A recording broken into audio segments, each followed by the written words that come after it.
وقال اللہ تعالی فلیحذر الذین یخالفون عن امرہ ان تصیبہم فتنۃ او یصیبہم عذاب الیم صدق اللہ العظیم۔ اور اللہ تعالیٰ نے ارشاد فرمایا پس ڈرنا چاہیے انہیں جو خلاف ورزی کرتے ہیں رسول کریم صلی اللہ علیہ وسلم کے فرمان کی کہ انہیں کوئی مصیبت نہ پہنچے یا انہیں عذاب دردناک نہ آئے۔ اللہ تعالیٰ نہیں چاہتے میرے بندے کو معمولی سا کوئی کانٹا بھی چبھے۔ یہ بڑی بڑی موٹی موٹی سولیں ہم خود اپنے چبھاتے ہیں، حقیقت یہی ہے۔ شفیق صاحب بھی فرما رہے تھے کہ ہمارے اپنے ہی اعمال کا نتیجہ ہے، کبھی کسی رنگ میں تکلیف ہوتی ہے، کبھی کسی رنگ میں ہوتی ہے، اور حقیقت بھی ایسے ہی ہے۔ اللہ تعالیٰ نہیں چاہتے میرے بندے کو کوئی تکلیف آئے، وہ تو یہاں تک بھی نہیں اللہ تعالیٰ پسند فرماتے کہ میرا کوئی بندہ میری کسی نعمت سے بھی محروم رہے، جو اس کا ہو جائے اسے بے موسمی پھل فرما رہے تھے نا دوست، بے موسمی پھل عطا فرماتے، ایسے ایسے بے موسمی پھل کہ پیغمبر دیکھ کے حیران رہ جاتے ہیں کہ یہ کن نعمتوں سے اللہ تعالیٰ نے ولی کو نوازا ہے۔ پیغمبر مقام بلند، ولی اس سے نیچا مقام، لیکن جو اس کی محبت میں اپنے آپ کو فنا کر لے اسے پھر کوئی کمی نہیں رہتی۔ ہمارے جیسوں کو کمی ہے، ہمارے جیسوں کو پریشانی ہے، ہمارے جیسے مختلف پریشانیوں میں، مصیبتوں میں، بلاؤں میں مبتلا ہیں۔ کیا شان تھی ان لوگوں کی کہ ایک دن بھی کسی استاد کے سامنے زانو تلمذ نہیں ہوئے۔ آج کل آپ سنتے ہوں گے فلاں صاحب پی ایچ ڈی کیا ہوا ہے، کہاں سے کر کے آئے ہیں؟ کوئی مصر سے کر کے آیا ہے، مصر کی ازہر یونیورسٹی سے، کوئی انگلینڈ سے کر کے آیا ہے۔ اسلامیات میں کئیوں نے پی ایچ ڈی کی ہوئی ہے، بعض نے پاکستان سے کی ہوئی ہے۔ کیا وجہ؟ کیوں اصل چیز نہ ملی، اصل چیز سے کیوں محروم رہے؟ حضرت سائیں توکل شاہ صاحب رحمۃ اللہ علیہ، اب انہیں دیکھو پی ایچ ڈی کیا ہوا ہے، مختلف فرقوں میں قوم بٹی ہوئی ہے، کوئی پڑھے گا نماز جنازہ میں کوئی شریک ہوگا، کوئی نہیں ہوگا۔ تو انہوں نے کون سی پی ایچ ڈی کی ہوئی تھی؟ حضرت سائیں توکل شاہ صاحب رحمۃ اللہ علیہ، جنہوں نے ایک لمحہ بھی کسی استاد کے سامنے زانو تلمذ نہیں کیا، دو زانو ہو کے کوئی سبق نہیں سیکھا۔ تو جب آپ نے دنیا سے وصال کیا تو بہت ساری تعداد میں ہندوؤں نے آپ کی نماز جنازہ میں شرکت کی، تو پوچھا مسلمانوں نے ان سے کہ ہم نے تو نماز جنازہ پڑھی ہے، تم نے کیا پڑھا، تم کیوں شریک ہوئے؟ تو انہوں نے کہا ہم نے رام رام کی، ہم نے اللہ کو یاد کیا۔ یہ کیا تھا؟ اب علم اونچے اونچے حاصل کر لیے، کمی کس چیز کی ہے؟ کس چیز کی کمی ہے؟ فکر کی کمی ہے، اصل فکر کی کمی ہے کہ ہم میں اصل سوچ نہیں ہے، ہم نے اصل سوچ کو ضائع کر دیا۔ 100 سال کی دوست فرما رہے تھے نا، 100 سال کی عبادت ایک طرف، مفہوم یہ تھا، اور اصل سوچ ایک طرف کوئی نسبت ہی نہیں۔ اور حقیقت بھی ہے کہ جب تک اصل سوچ نہیں ہم میں پیدا ہوگی تو کامیاب نہیں ہوں گے، ہم ناکام ہی رہیں گے۔ تو انہوں نے کیا عمل کیا سائیں توکل شاہ صاحب رحمۃ اللہ علیہ؟ اگر ایک بیوی کے ہو کے آئے ہیں، دو بیوی تھی، دوسرے دن دوسری بیوی کے جا رہے ہیں، دیکھا کہ میرے ہاتھ میں سوٹی نہیں ہے، میرے ہاتھ میں جو کل میں سوٹی پہلی بیوی کے گھر لے کے گیا تھا تو وہ آج میرے ہاتھ میں بیت نہیں ہے، وہ اسٹک نہیں ہے، وہ سوٹی نہیں ہے، تو میں حالی جا رہا ہوں۔ پھر واپس آئے، پھر وہ سوٹی لی اور پھر سوٹی لے کے گئے کہ دونوں بیوی گھر ہر معاملے میں برابری رہے۔ حالانکہ سوٹی سے کوئی بظاہر نہیں معلوم ہوتا کوئی تعلق، لیکن اپنی سوچ کو صحیح کیا کہ کوئی کمی ادھر بھی نہ رہے۔ ہم تو بڑے بڑے معاملات کو نظر اندازی کیا ہوا ہے۔ ایک بندہ آ گیا، کہتا ہے حضور فلاں حدیث مبارک کس طرح ہے؟ آپ نے تھوڑی دیر توقف کیا، اس کے بعد میں آپ نے فرمایا اس کا مطلب، اسے بتائی حدیث مبارک۔ تو وہ عرض کرتا ہے یہ پہلے بھی بتا سکتے تھے، آپ نے یہ چادر اوڑھی دی اور توقف کیا، دیر کی لگائی، کیا وجہ؟ آپ نے فرمایا میں پڑھا ہوا نہیں ہوں، میں نے تو نبی کریم صلی اللہ علیہ وسلم سے پوچھ کر تمہیں بتائی ہے۔ مقام کتنا اونچا! یہ آج کل اسلامیات میں کئیوں نے پی ایچ ڈی کی ہے، یہ انہیں ہے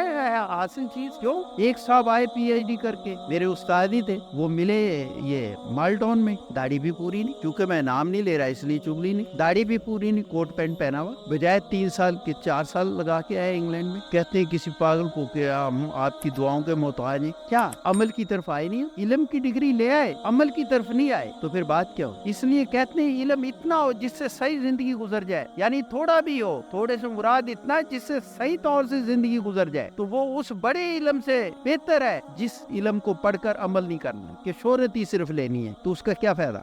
زندگی اس کے بندوں کی ہے، ہم تو چلتی پھرتی لاشوں کے مترادف ہیں، ہم سو تو مستورات بہتر ہے۔ کیا مقام ہے ان کا؟ حضرت رابعہ بصری رحمت اللہ علیہ کا کہ کسی طائفہ نے خرید لیا، بری عورت نے خرید لیا، اور وہ آدمی کو اس نے پیسے لینے کے بھیجنا، آپ نے کہنا جاؤ غسل کر کے آ جاؤ، میں نے رات تمہارے ساتھ ہی گزارنی ہے، لیکن یعنی جو تم سمجھتے ہو تو غسل کر کے آؤ، وضو کر کے آؤ۔ جب آنا آپ نے ایک نظر کرنی ان آدمیوں کی طرف، انہوں نے کانپنے لگنا، ولی بنا کے بھیجنا۔ یہ کیا معاملہ ہے؟ کیوں ایسے؟ ہم میں صدق کے مقال نہیں رہا، حرام حلال کی تمیز ختم ہو گئی۔ کوئی ہماری دعوت کر دے، ہم وہاں کھانا کھا لیں گے، جی یہ نمازی ہے، اس نے داڑھی مبارک رکھی ہے، سب کچھ ہے۔ ہم نے یہی نہیں سوچنا کہ آیا یہ سود تو نہیں لیتا، کوئی جوئے کی کمائی تو نہیں، کوئی دیگر حرام کی ملاوٹ تو نہیں، ہم نے یہ سوچنا نہیں، ہم نے کھا لینا ہے۔ حالانکہ حکم ہے کہ جو کھانا ہے آپ اس کی تصدیق کرو پھر کھاؤ۔ کتنے لوگ ہیں جو ہم میں سے تصدیق کرتے ہیں کہ یہ کیسا کھانا ہے؟ نہیں، ہم اس چیز کی تصدیق کرتے ذائقہ اس کا اچھا ہو، گوشت اعلیٰ جانور کا ہو، یہ تصدیق کریں گے۔ کبھی ہم نے یہ سوچا، یہ پوچھا کسی سے کہ یہ کھانا کون سا ہے، حرام ہے حلال ہے؟ نہیں پوچھتے ہم، کہ اس کی دل آزاری نہ ہو جائے، اپنا جو سارے بیڑا غرق ہو جائے حرام کا۔ جس طرح کے حضرت مجدد الافسانی رحمت اللہ علیہ، ان کے صاحبزادے، آپ مسجد سے نکلے، جوتیاں جنتیوں کی الگ کر دی، دوستیوں کی الگ کر دی۔ عام آپ نے سنا ہے یہ مسئلہ، یہ بات سنی ہے، واقعہ سنی ہے۔ تو جب الگ الگ کر دی، ایک صاحب نکلے، ان کو بتایا یہ میں نے اس طرح کیا، کہنے لے اچھا آؤ، ایک مسلمان بے نمازی کے لے گئے، وہاں سے کچھ تھوڑی سی مٹھائی لی، وہ کھلائی، یہ کھا لو، کھا لی، پھر لائے، وہ جوتیاں اکٹھی کر دی گئی تھی، اب کرو۔ اب یہ نظر کام ہی نہیں کرتی کہ کون سی جنتیوں کی، کون سی دوستیوں کی۔ بے نمازی مسلمان کی دکان سے چیز کھانے کا یہ اثر ہے۔ تو جب ہم سود کا اور دیگر حرام معاملات کا کھائیں گے تو پھر کیا ہوگا؟ کوئی بات بنے گی؟ ہم بہت بڑے اندھے ہیں، چھوٹے سے اندھے نہیں، بہت بڑے اندھے ہیں۔ ہم نے تو حرام حلال کا تصور ہی ختم کر دیا ہے۔ جو اس کے بندے بن جائے انہیں کوئی کمی نہیں ہے۔ ایک بندہ اللہ کا، وہ چلا گیا، کہاں چلا گیا؟ سمندر میں ایک جزیرے پر چلا گیا، وہاں جا کر تنہا ہے، اپنی کشتی توڑ دی کہ واپس مخلوق میں نہیں جانا، تو اور میں ہوں اور تیسرا کوئی نہ ہو، کشتی توڑ دی۔ اب کوئی پانی نہیں ہے پینے کا وہاں، یہ سمندر کا کڑوا پانی ہے، اسے نہیں پیا جاتا، اسے نہیں پیتے، اور کوئی پانی نہیں ہے، پانی کا کوئی انتظام نہیں ہے، نہ کوئی کھانے کا انتظام ہے۔ عبادت میں مشغول ہو گئے، دیکھتے ہی دیکھتے کیا دیکھتے ہیں، ایک درخت اگتا چلا آ رہا ہے، اور ان کو بھوک لگنے سے پہلے درخت تیار ہو گیا، اس میں انار لگ گئے، پک گئے، اور پانی کا ایک چشمہ جو اس کا ہو جائے وہ کوئی کمی نہیں چھوڑتا۔ یہ ہمارے جیسوں کے کہ ہمارا یہ کام نہیں ہو رہا، ہمارا یہ کام نہیں ہو رہا، ہم اس کا نہیں کرتے، تو پھر ہمارے کام کیسے ہوں؟ جو اس کا کام کرے اسے کوئی کمی نہیں ہے، اسے کوئی کسی چیز کا گھاٹا نہیں ہے، گھاٹا ہمارے جیسوں کو۔ ہم نے تو رب کو یہی نہیں مانا کہ رب ہمارے ہر فعل کو دیکھ رہے، یہی مان کے دیکھو، پھر دیکھو کتنا اس کا کرم ہوتا ہے۔ اگر ہم اس بات کو مان لیں کہ اللہ تعالیٰ ہمارے ہر فعل کو دیکھ رہا ہے تو پھر کبھی جھوٹ ہم نہ بولیں۔ ہم جھوٹ بول دیتے ہیں، جھوٹ بولتے ہیں، ہیرا پھیری کرتے ہیں، چتر چلاکیاں کرتے ہیں، مکاریاں کرتے ہیں۔ ایسے انسان کو اللہ نہیں پسند کرتا، نہ اس کے بندے پسند کرتے ہیں، کیا کتنے قریبی ہو۔ کیوں؟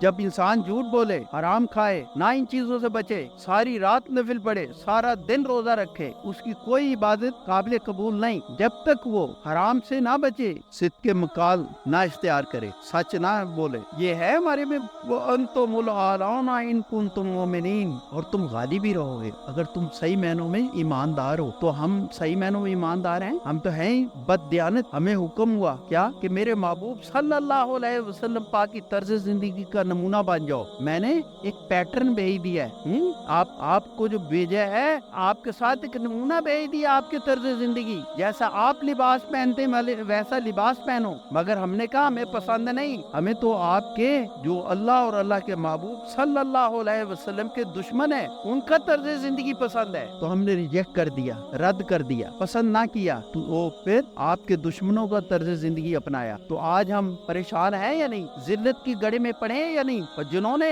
اللہ کا کہا مانا کہ طرز زندگی اللہ کے محبوب صلی اللہ علیہ وسلم کا اختیار کیا، تو کیا ہے وہ حقیقتاً اور سکون ہے اپنی آرام گاہوں میں۔ اور ہمارا کیا حال ہے؟ جب ہم زنا کرتے ہیں، سمجھ لیں یہ حقیقت ہے، جب ہم زنا کرتے ہیں جو وہ کیمیکل جو مرد عورت کے جسم کو لگتا ہے، جب وہ قبر میں جاتے ہیں یہ حق ہے اور حق ہے اور حق ہے، وہ تیزاب اس کو قبر میں رہنے نہیں دیتا. وہ تیزاب لگا ہے 10 سال پہلے یا 15 سال پہلے یا 50 سال پہلے، وہ تیزاب قبر میں جاتے ہی اس کو گلا دیتا ہے. قبر میں وہی صحیح رہتے ہیں جس کا یہ یقین ہوتا ہے کہ اللہ تعالی ہمیں دیکھ رہا ہے، غلط کام نہیں کرنا، زنا نہیں کرنا، لواطت نہیں کرنی، ہمارے میں تو ہر عیب ہے، کوئی عیب ہم نے چھوڑا ہی نہیں معاملہ. جی غور کر لو کہ ہمارے جسم سالم نہیں رہیں گے قبر میں، سالم انہی کو رہیں گے جس نے حضور صلی اللہ علیہ وسلم پاک کی فرما برداری میں اپنے آپ کو سالم رکھ کے زندگی گزاری اور اللہ سے ڈرے. اگر کسی نے دعوت دی غلط تو اس کو اس کی غلط دعوت قبول کرنے کے بجائے اس کو بچا دیا، خود بچے اس کو بچا دیا. کتنے دیکھتے ہیں ہم ایسے، نظر ہی نہیں آتا، اور انہی کا صدقہ میرے جیسے گناہگار زندہ ہے، ہمارا تو کوئی حال ہی نہیں.